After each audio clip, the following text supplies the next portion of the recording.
this is Catherine Morgan. I'm the founder of Point A to Point B Transitions and the Depression Discussions, the conversations entrepreneurs need to have.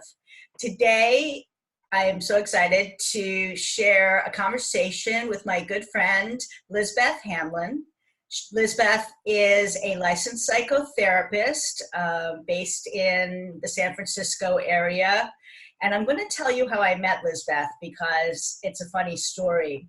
We were both supporting an author's book launch, and there was a private Facebook group of advocates for this person, helping them get the information out about this book launch. And in some random thing that either she or I posted, we found out that we're both interested in tango dancing. What are the odds of making a very good friend talking about tango dancing in a private Facebook group for another person? Lizbeth, thank you so much for talking to me today. And can you please tell us a little bit about your background? Well, this is fantastic. I giggle too that we stay connected. We're sending each other tango videos, and then on occasion we get to actually meet in person, and we talk on the phone just to catch up in this personal kind of way that we work. And I really appreciate that and value that. So I actually have my primary practice in Sonoma County and also in San Francisco, and I've been practicing psychotherapy for over 40 years. Wow. So I have a background, I have a background primarily in, I started in Jungian psychology, and then I branched out into somatic work, and also in the last 15 or 20 years, I do a lot of trauma work. And given some of the things and events that have happened in our lives, my county in particular, where so many people lost their homes in the fires of 2017, there's been plenty of work and plenty of trauma to work with. So besides doing that, I also am fiercely interested in transitions. And I think that that's what you and I are going to have a conversation about, is the stages of transitions. I have worked with many, many people come to therapy because they're in a transition and they can't find their way through it. They've done everything that they can, and I can go into the whole list of transitions, but let's just open this conversation. And for the people who are listening, I'm more going to talk about situational depression rather than clinical depression, although I have worked a lot with clinical depression. But I think for our benefit today, I think that being able to talk about the situational depression that comes up and is a natural experience of a change. And as I say, kind of rowing through the currents of our life. Oh my goodness, yes. And I'll say that I have a lot of experience coaching people through transitions as well, more around the career transition, job search side of things. But my people are often managing life disasters, financial collapse, emotional fallout from layoff, health diagnosis, divorce, because unfortunately in transition, sometimes life dumps a bunch of stuff on our plate and it's almost like a full reboot of your life. And, you know, I think talking about situational depression, there's going to be naturally, when there's big changes in our lives, there's bound to be periods of anxiety, stress, loss of self-confidence is going to take a hit. I mean, it's just part of this process. What do you see in your clients who are struggling with big life changes? Well, it all depends on how the life change occurred. If something is prepared for, like you're going to retire, it's a different journey. Or that you're caring for a beloved person who is in the dying process. Right. Or that you're going to be leaving your marriage, or your child's going to be leaving for college. Those are all within the realm of a little bit more predictable. Doesn't mean that they don't have incredible consequences or experiences of loss of identity, the unknown. We're not very comfortable in the unknown and not knowing, you know, and in some ways sort of like that kind of emptiness. Now what? You know, so it's sort of like the ones that you can plan for are very different than acute changes, which is someone, you know, your partner just died of a heart attack. You know, you just got fired. You just lost your mega big bucks. Your house burned down. You know, you're in a car accident. You've gotten a diagnosis, life-threatening diagnosis, death of a child. All these life changes that we naturally go through, those can have more of a consequence, which I would call that could trigger a post-traumatic stress disorder. And so that the anxiety is more, the hypervigilance is more, the sense of out of control is more. So, and if you've had earlier experiences in your childhood of, you know, I'm not enough, I'm not going to make it, I have all these self-doubt, it can trigger some earlier, what I would call relational traumas that didn't go so well. So I try to separate those the best I can. And then if someone really needs to work on that so that it will free up their situation for what's going forward now, then we will do that. Okay. So what types of techniques or tools that somebody could use, you know, just having watched this, are there's some easy things that people can do to sort of either take their anxiety level down or get some perspective on what's affecting them? Well, the first thing that I do the best, it's called, you know, regulation. Can we regulate our emotions? Can we regulate our life?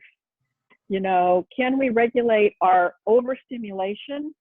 And so I work a lot on that through, you know, are people exercising? Who's in their life? Do they have nurturing, caring people in their life that they can reach out to? Are they meditating? Are they sleeping? How are they eating? How much are they drinking? What substances? So I try to get that pie a little bit more balanced so that they can begin to go, okay, I am not spending 5 hours a day on Instagram, Facebook, and Words with Friends, you know, to avoid that. They're actually getting up in the morning at a mostly regular time. They're regulating their eating. They're, you know, they have a sense of structure to their life, which is very hard when we're in transition because we have little ping pong brains, you know, and we go all over the place and we get distracted, particularly when we're anxious and we're scared or we don't want to get up in the morning. So the first thing that I really want to do is I want people to have who is on their team. Like you would be on my team. Yay. If I needed someone to say, help me with this transition, you would be on my team. You might have a therapist, you might have a best friend, you have a dog, you might have Tango. You know, it's like, what are the things that are going to nurture us and care for us? And we've got to be regulated about that and in some ways disciplined. And when we're in transition, it's very, very hard to say, okay, I'm going to stick to my sense of direction. But that's like the first thing. I'd like to pull out to add two things to that. The people I tend to work with are very driven individuals, and they like to have some sense of control. And when your life is in transition, you can feel like you have less control. So the self-care things that you mentioned are things you can control. You can control getting out of bed and getting to the gym or meditating or having a morning routine or, you know, getting support structures in place. That's something you can control. You can't control when the recruiter calls you back. You can't control when the job application gets responded to. Like, that's out of your control. The other thing that I see people struggle with is feeling it's like a lack of self-worth and a low self-esteem, so they don't feel that they're almost entitled to those things, even though they're so important and crucial for their forward motion. They may not see that, or their havingness may be low. So I will say a zillion times, self-care is not self-indulgent. Self-care is critical to support your forward progress. So it's not a distraction, a nice to have. Doing whatever you can do to keep yourself in a good mindset is a need to have. Yes. Yeah. So let me speak a little bit about this formula, okay, that I developed. And everyone's got a little bit of a formula. I just like this one. I thought that this was a pretty straightforward formula, that when we are, what I would say, captivated by our emotions and our anxiety, and we can't move forward, as you say, I don't deserve this, I'm not enough, this will never happen, what I would call these reoccurring negative beliefs that we have about ourselves, and we all have them. Yes. We all have them. We cannot step out of our humanity, and we can't step out of the dilemmas of our life. And so in some ways I teach this, you know, that you can do it pretty quickly. You can do it with your eyes closed. You can do it with your eyes open. You can do it when you're driving, when you're, you know, sitting anywhere. And I call it rice, like rice, what we eat. Okay. You know, it's rice. Rice is first R, is the recognition of what's going on. What's going on in my body? Right. What's going on in my thoughts? Oh, I'm having one of those negative thoughts. Oh, I'm thinking. Oh, I can't go forward. Recognize it. What are you thinking about? What are you experiencing in your body? And the next thing is name it. Name it. It can be self-doubt. It can be I'm planning, but it's not going anywhere. It could be I just feel awful. Name it. Begin to just name it. As soon as we name it, we give it a little bit of space. We then are not as identified with it. Doesn't mean it goes away. Right. But we give a little bit of space. We begin to invite what I call the witness. The next thing is we invite it. Oh, who are you? What are you trying to tell me? Should I actually listen to you? What information are you giving me? And so it's like you invite a conversation, and it might not all be difficult. You know, it might not all be in some way negative. And in some ways you can kind of breathe with it. Oh, here I am. I'm in self-doubt again. I'm breathing through my self-doubt. And then the next thing is, can you have compassion for this thought, this feeling, this emotion, this doubt? Can you embrace it? You know, can you befriend it? Who are you? Oh, I see you. Oh, you're reminding me that I feel really sad today, or I feel lost, or I feel scared. Thank you so much. And then move on. And the last is kind of lean into it. You know, it's like, it's okay. It's not going to devour you. It's going to devour you when we keep pushing against it, this is where I call, this is when our suffering is the most. It's when we're pushing and resisting it. Say hello. I'm here. You're here. We're in dialogue. I don't have to take over my life. I know who I am. I know what I'm doing. And so just give me a little bit of room in here and just embrace it with this compassion, you know, and self-compassion. We're brutal on ourselves. Come on, let's be honest. People are more critical of themselves than they are saying, hey, way to go. That was so fantastic. You know, it takes a lot to get there. You know, usually it's like, oh, how could you have done that? How could you have said that? That was ridiculous. That will never happen. We know that better. We're harder on ourselves than we would ever be on somebody else.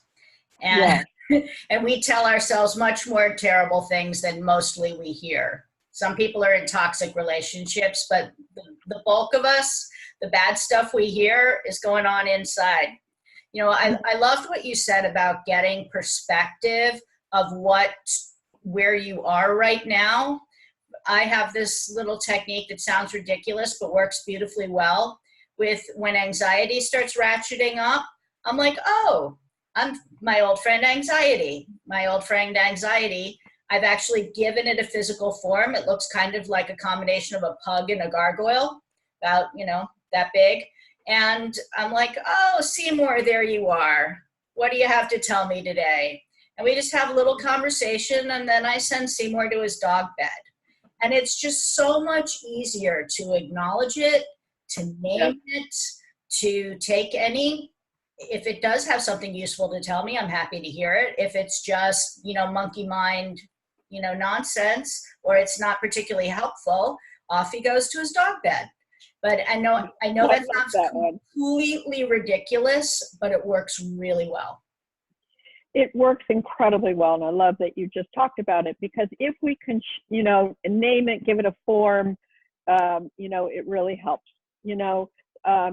Sometimes I play with my critic, and then I ask my critic, you see that hook over there? I would like you to please go, and I'm going to put you on the hook, because right now you're not being helpful. Or I'll open my door and say, yeah, out. You need to get out. You're not being helpful. Right.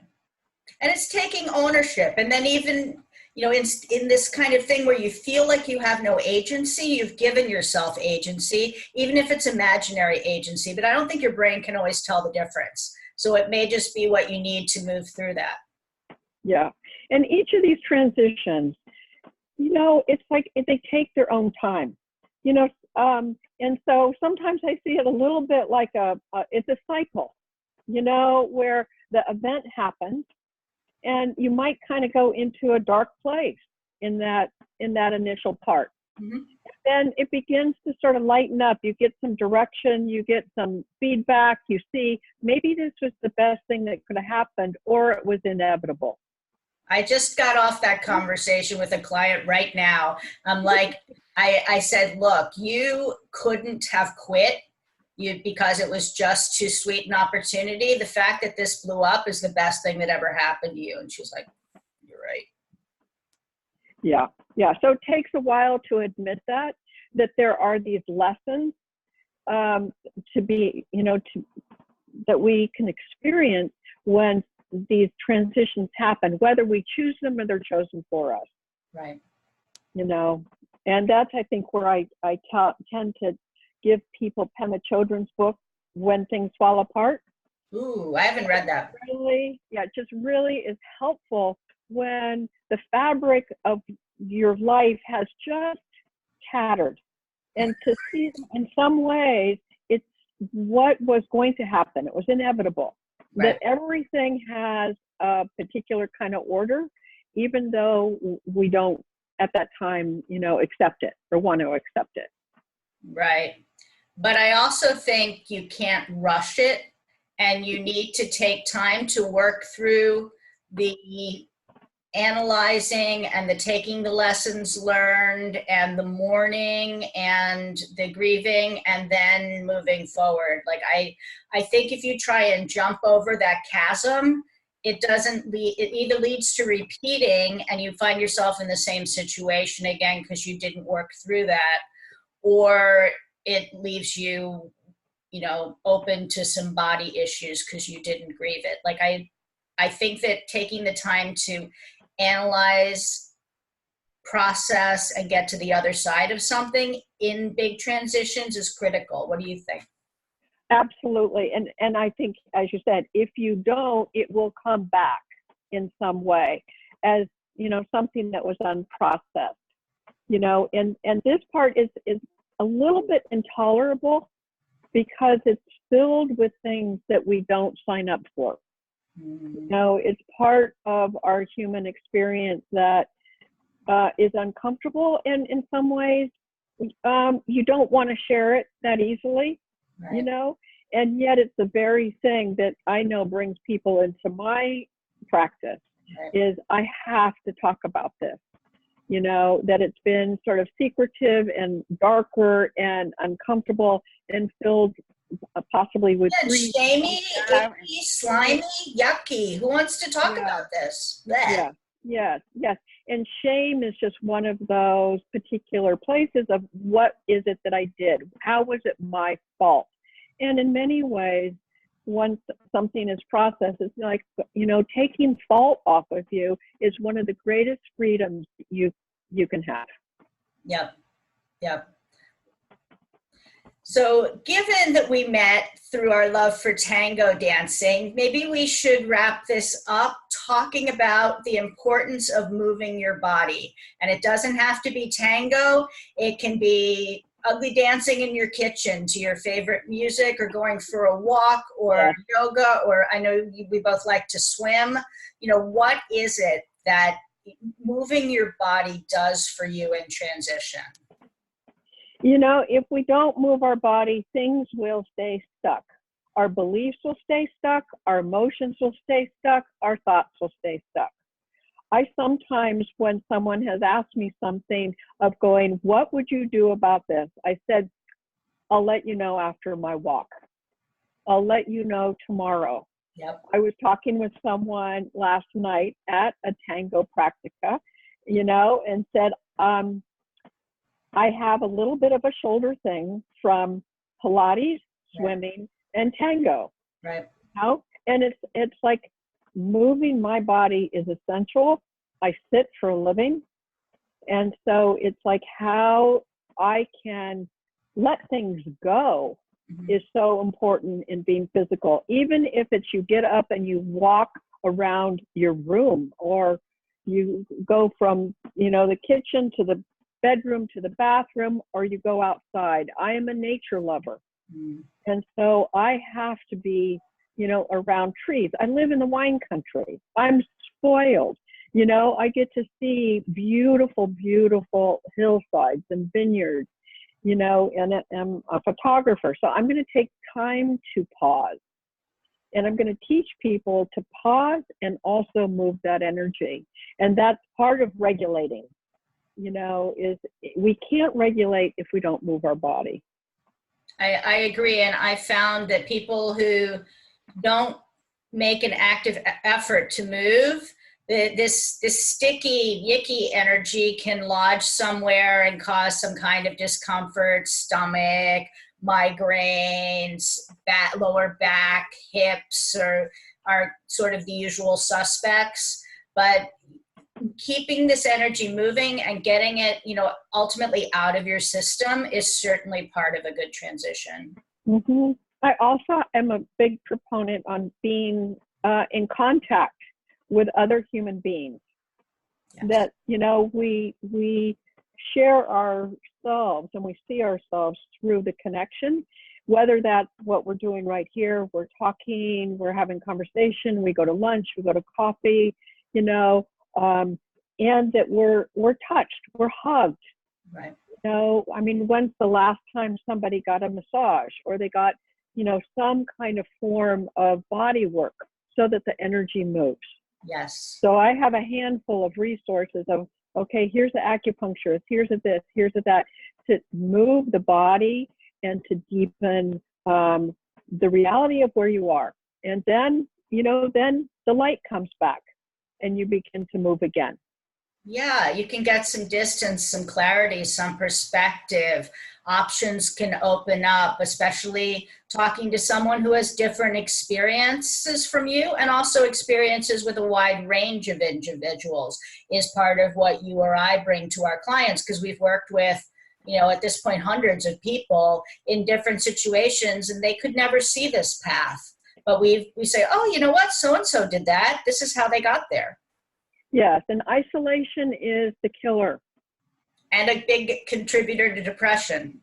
Yes, yeah. So it's like, even if you're reaching out on a blog, right, it's really important. I work with women in breast cancer, and, they'll find a yoga class, and I go, if you just go and sit in the chair because that's all you can do today, you're in community. Yep, totally. Yeah. Yeah. Lizbeth, thank you so much for sharing your knowledge and your experiences today. It was great to see you. Same here. What a delight. Really excited to be able to be with you in this way. All right. Thank you. Hi, this is Catherine. Thank you for watching this interview of the Depression Discussions, the conversations entrepreneurs need to have. If you want to see more interviews, you can go to depressiondiscussions.com, or please join the conversation on Facebook at Depression Discussions. This is a labor of love for me, bringing this conversation out into the open and out of the closet. My other labor of love is my company, Point A to Point B Transitions, where I help entrepreneurs decide if they want to go into corporate jobs or fix their solo consulting businesses so that they work with clients that they like and make the kind of money they want to make without exhausting themselves and hating their business. If this sounds like you can schedule a 45-minute one-on-one complimentary consultation with me, and I'll help you figure out your right next step. This is Catherine Morgan from Point A to Point B Transitions and the Depression Discussions. Thank you.